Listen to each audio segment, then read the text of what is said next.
Good news para na pud ni sa mga tawo nga angay makahibalo o makadungog bahin sa pulong. So ang pulong, so magbasa na pud ta ani para na pud ni siya nga masabtan gid sa tawo unsa ba gayud ang mga pulong nga ilang gigamit.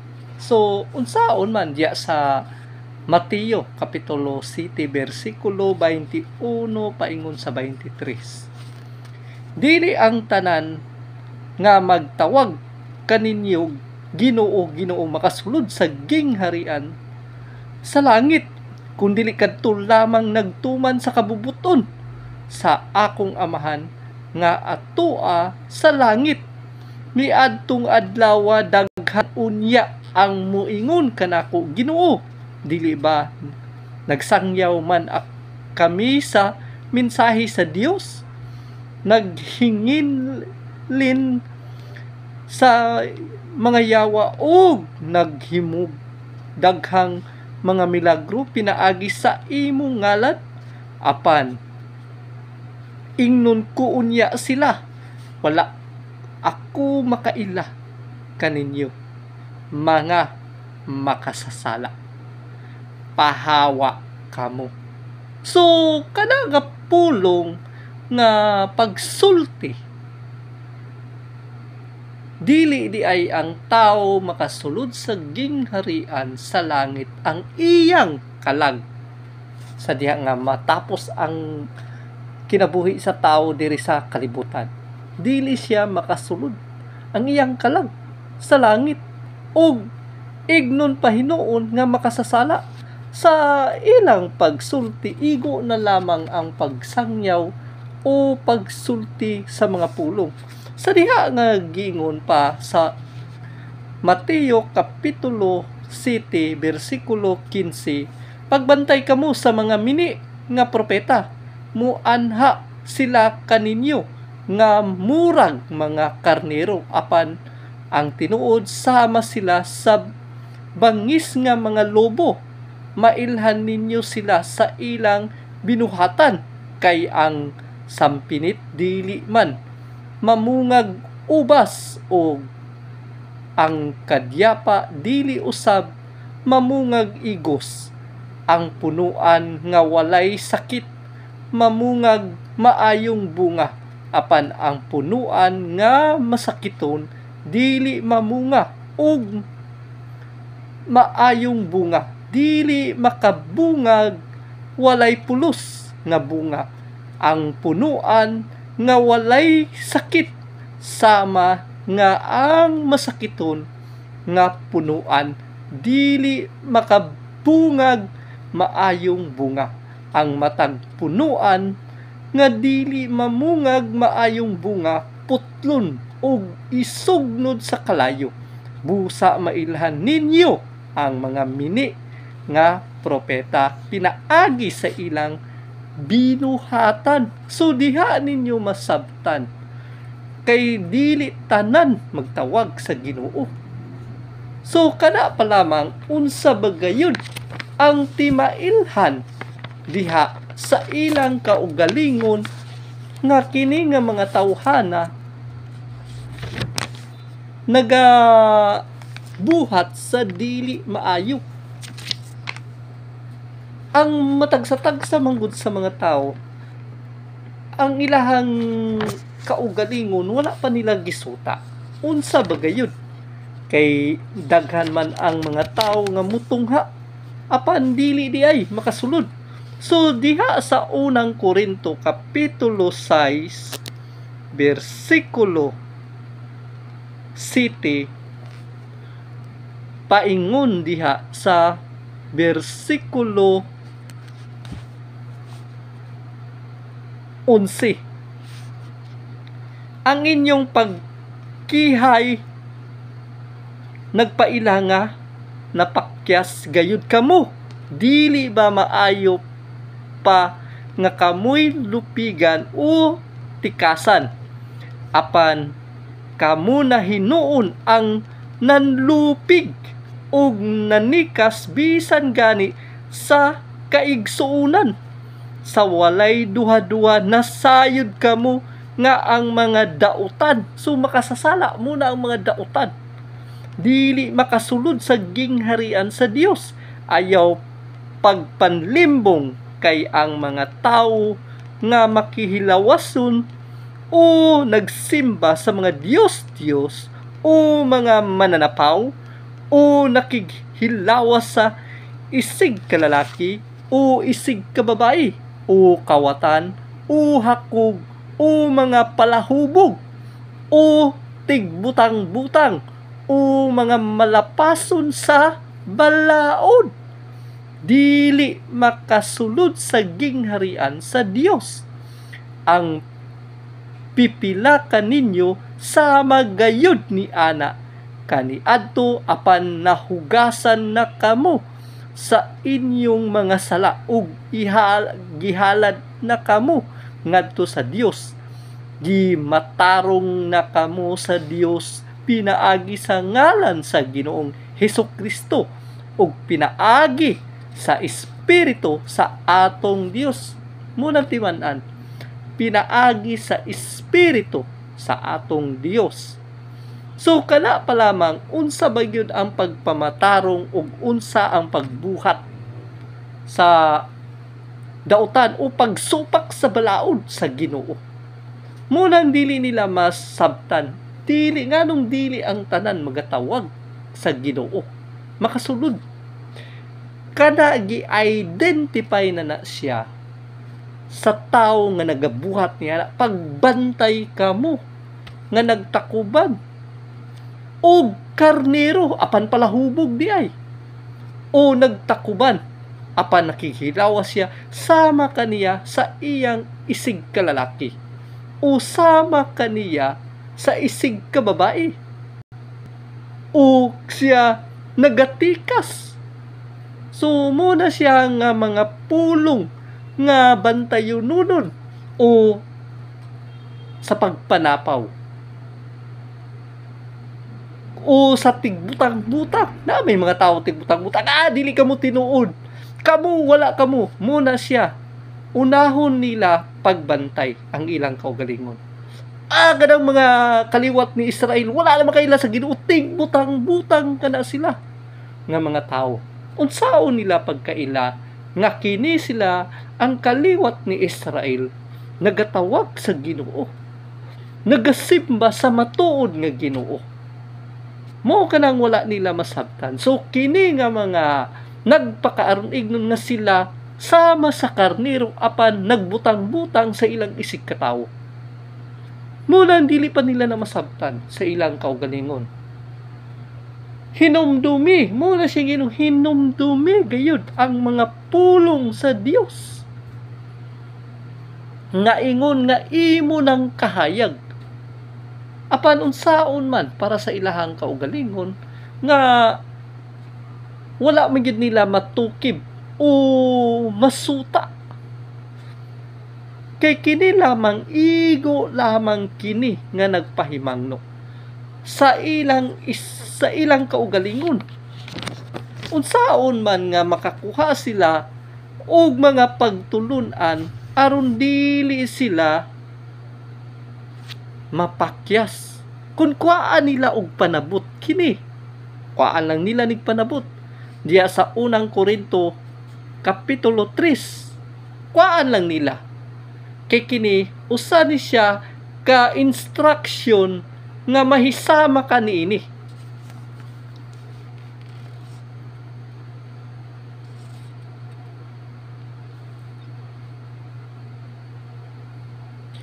Kung nilang masuta o masabtan lang nila kini sa diha nga gisulat sa unang Korinto kapitulo 3 bersikulo 16, sa walay duha-duha nasayod kamo nga kamo templo sa Dios ug nagpuyo diha kaninyo ang Espiritu sa Dios. Busa didi sa 17 kun ilang sabton, busa ang muguba sa templo sa Dios, laglagon sa Dios, kay balaan ang templo sa Dios ug kamo mao ang templo niya. So kana siya, usa kana siya nga nagpamatuod nga ang katawhan sa Dios, mao ang templo niya. So kung ilang butang-butangan ang mga kaliwat ni Israel, ang taga-Israel, wala na makaila silang gisimba. So muna siya ang wala nila masabtan. Kay ang tao karon dili nila makuha nganong sila ginapalayo. Unsay ginapalayo? Kining mga limbungan o tigbutang-butang o mga tikasan. Munang gingon, bisan ang katawhan sa Dios nagabantay kana sa mga taong nagtakuban sa ilang kaugalingon. Kay dili ang tanan. Bisan moingon sila nga sila mituo sa Ginoo apan wala motuman sa balaod sa Ginoo o kabubuton sa Dios. Importante kana siya sa tao sa iyang kaugalingon aron siya maluwas. Kanang mga nagpakaaron ignon, hula-hulaon nila nagpakaaron ignon sa ilang kaugalingon. Bisan unsaon wala gyud na nila masuta. Ang ilang kaugalingon ginapakita nila nga sila karnero apan nagtakuban lang di ay. Nagatudlo sa dili na mao kay tungod makita na ang ilang binuhatan. Nagasulti sila bahin sa pulong, nagsangyaw sa pulong sa Ginoo apan unsaon man para sa ilahang kaugalingon. Mao kanang giingon nga sutaan ninyo kay kini usa ka matang nga mga buhat og pulong gikan sa ilang kaugalingon. Kay bisan ako, nahimo akong saksi sa ilang pagsulti sa dili mao ug pagbutang-butang niini. Susama niya ng mga pulong nga dili sila makabasa ni makasabot. Ang ilang isulti sa ilang kaugalingon nga ang nakasulat mao lamang ug wala siya'y vowel. Apan sa mga Israelita, makasabot sila ug makabasa sila. Mao kanang diferensya sa tao ug kanang mga tawhana magasulti sa ilang kaugalingon nga ingon nga sila nahibalo sa ilang pinulungan apan wala makasabot. Mao kanang dili pa nila masuta unsa bagayon. Magasulti sila sa letra nga Y, H, W, H. Walay vowel. Walay A, I, O, O. Kinsa ba ning mga tao nga nagasulti ni ana og sila magabutang-butang sa ilang isig katawo. Mao kana ang ilang sala sa ilang kaugalingon. Nga moingon dili man na siya mabasa. Dili na nila mailhan ug dili na siya malitok sa mga tawo nga wala masayod. Mao kana ang ilang isulti ug kana usa ka matang sa pagbutang-butang sa ilang isig katawo. Sinulatan kana nga mao kana ang ilang pinulungan. Ilang gigamit nga mao kana siya. Apan ang letra sa ilang nabasa ug sa ilang kaugalingon nga letra dili pareha. Mao kanang dili pa nila masabtan sa ilang kaugalingon. Nganong nabasa man nila ang mga pulong nga mao ang nakasulat. Og mohisgot sila dili mabasa. Mao kanang problema usab sa ilang kaugalingon. Nabutang ang ilang kaugalingon sa pagbutang-butang sa ilang isig katawo sa walay kamatuoran. Mo lang dili pa gyapon nila masabtan unsa ba gayud kahinungdanon ang kamatuoran para sa ilahang kaugalingon. Sila nag-away, naglalis ug mingon ana ay isa ka Ginoo ug ana ay isa ka Ginoo. Apan sa giingon sa pulong sa Ginoo,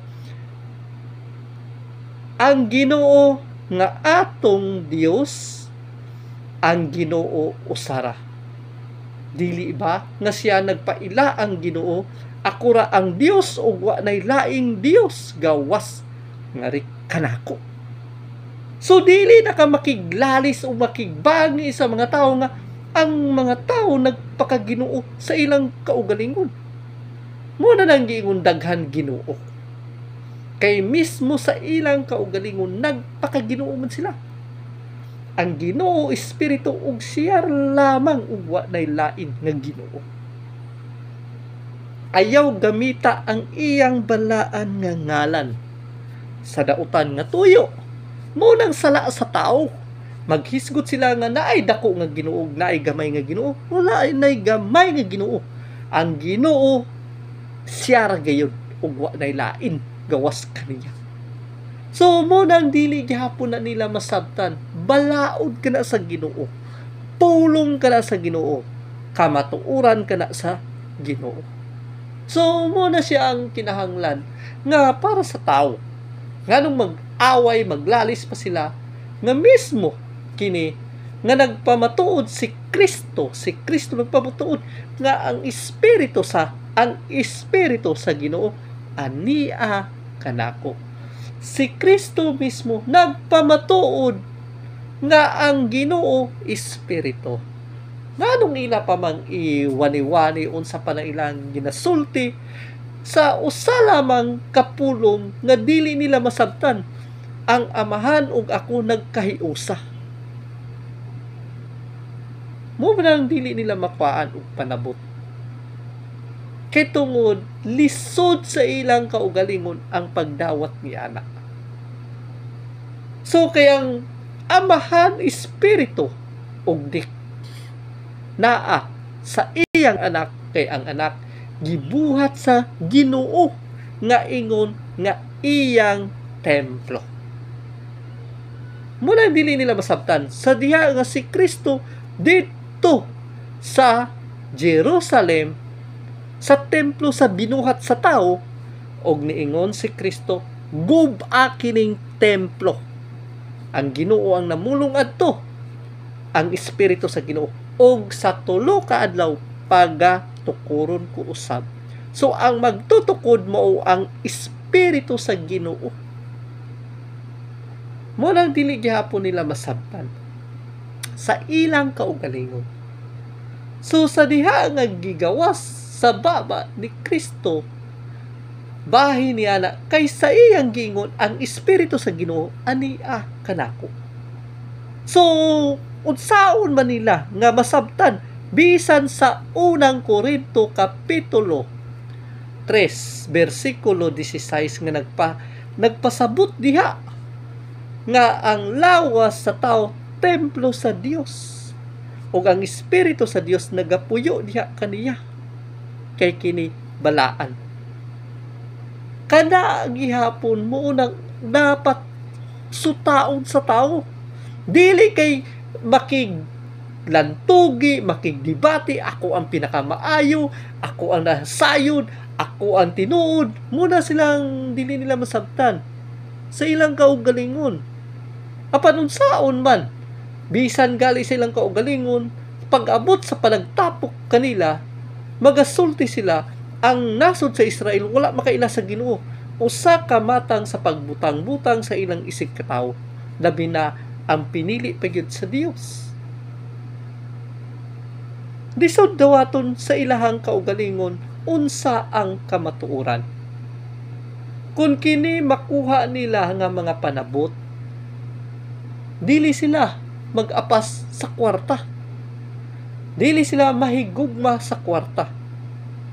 Mao kana siya ang pinaka-importante. Kay tungod sila nagbangi dili sa kamatuoran kundi kay ang ilang ginahuna-una silang kaugalingon kwarta na. Gigamit lang nila ang ngalan sa Ginoo apan dautan ang ilang tuyo. Nasayod ang Ginoo, sulod silang kasing-kasing. Mo kining mga tao nga dili gihapon nila madawat, nagbangi ang pikas grupo ug sa pikas grupo nagbangi sila, nagdebate sila, apan unsa man ang ilahang mga problema sa ilang kaugalingon. Ang wala nila masabtan sa ilang kaugalingon, unsa ka importante ang balaod sa Dios. Mo kana ang wala nila masabtan.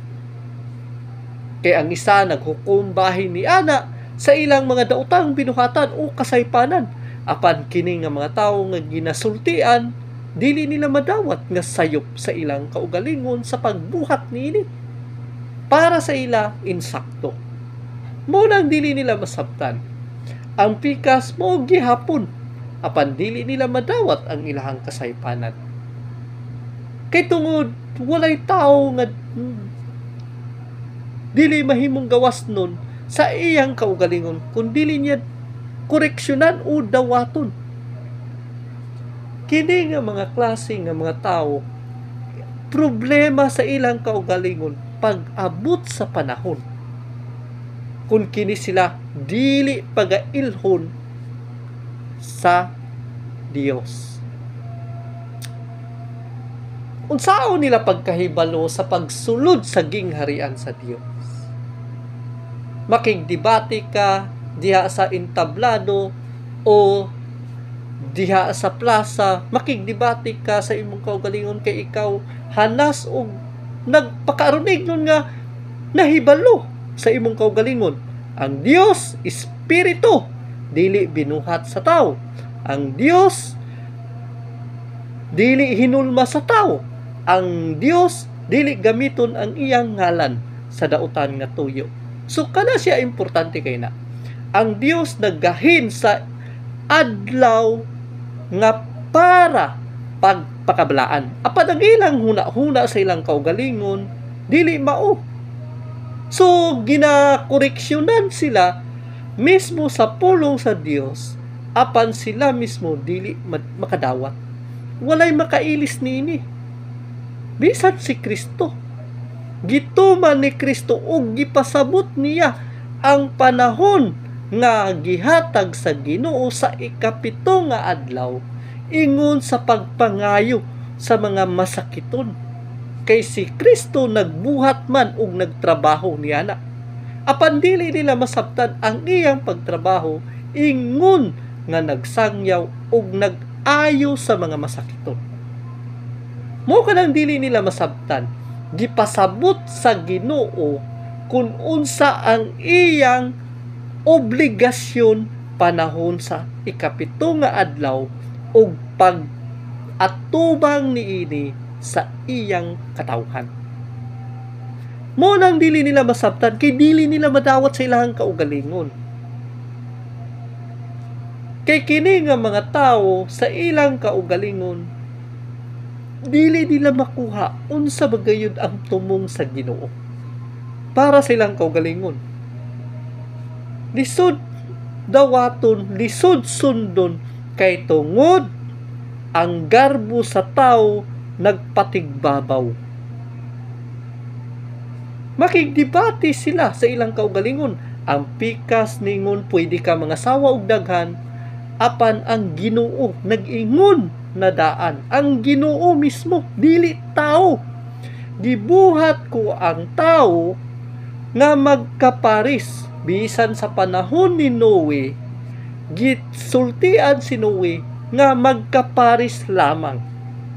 Gisultian si Kristo nga kung ikaw mubiya diha, si Kristo mismo nga nagamit nga gihatag sa Espiritu sa Ginoo kung ikaw nibiya ka sa imong asawa og nangita kag lain, nakapanapaw ka.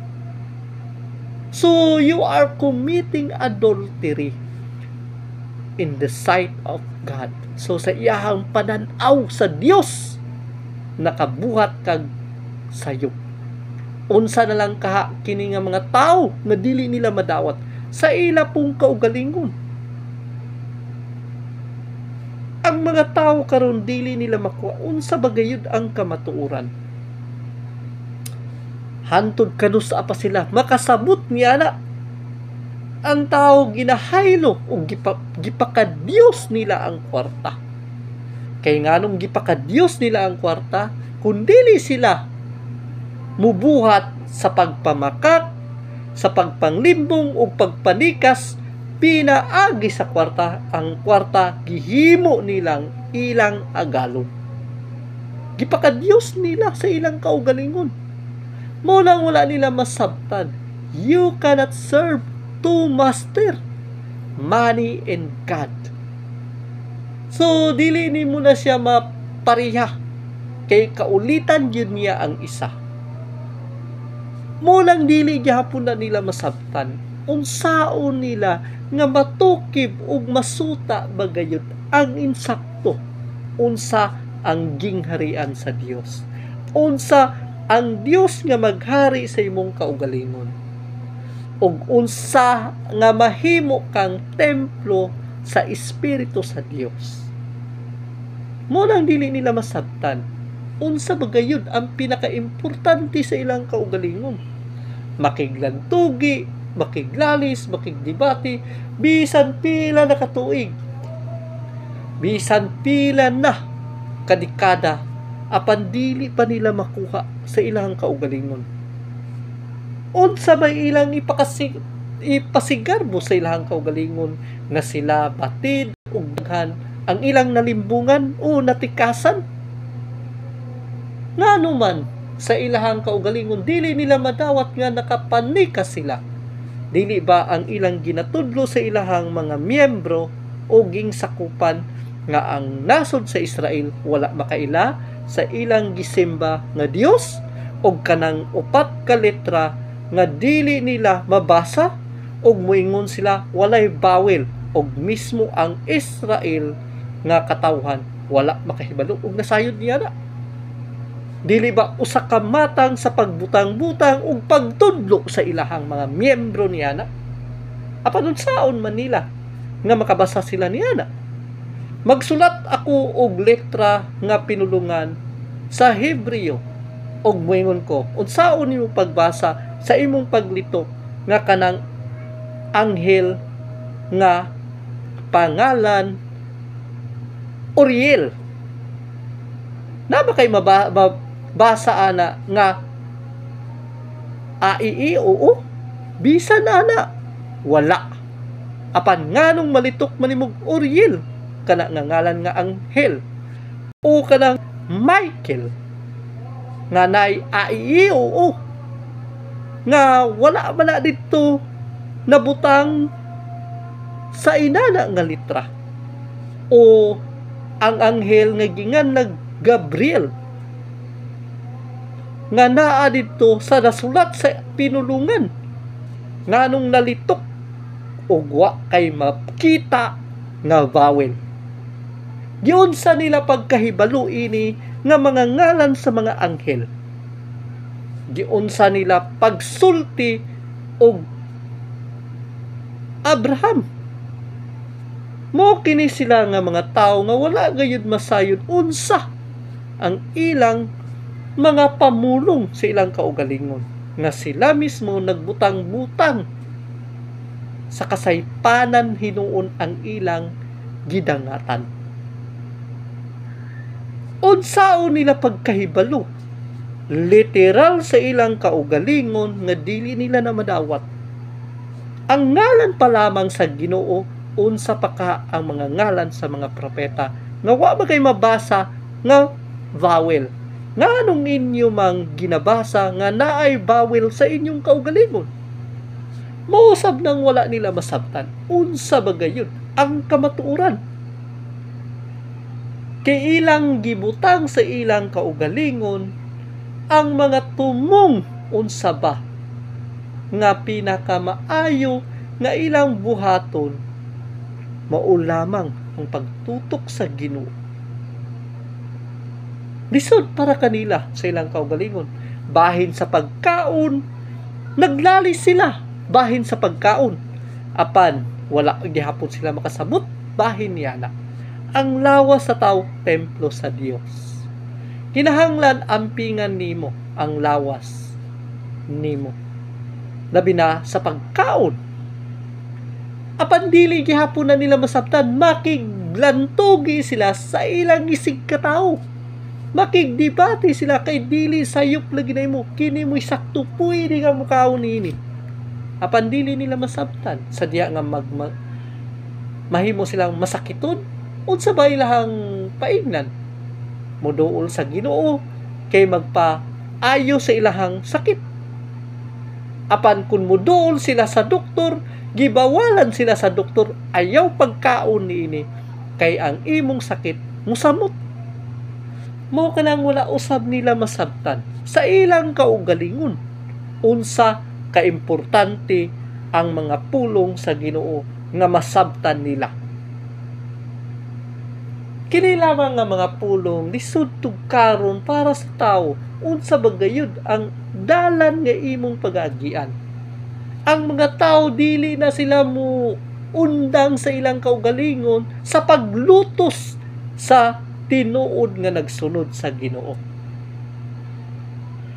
Ang tao mangita og pamaagi nga ang iyang isig katawo pagahukman niya sa walay pagduha-duha pinaagi sa iyahang pagbutang-butang o pagpamakak o pagpanglimbong o pagpanaykas. Mo nang dili nila makuha unsa bagayud ang insakto para silang kaugalingon. Sa pulong pa lamang sa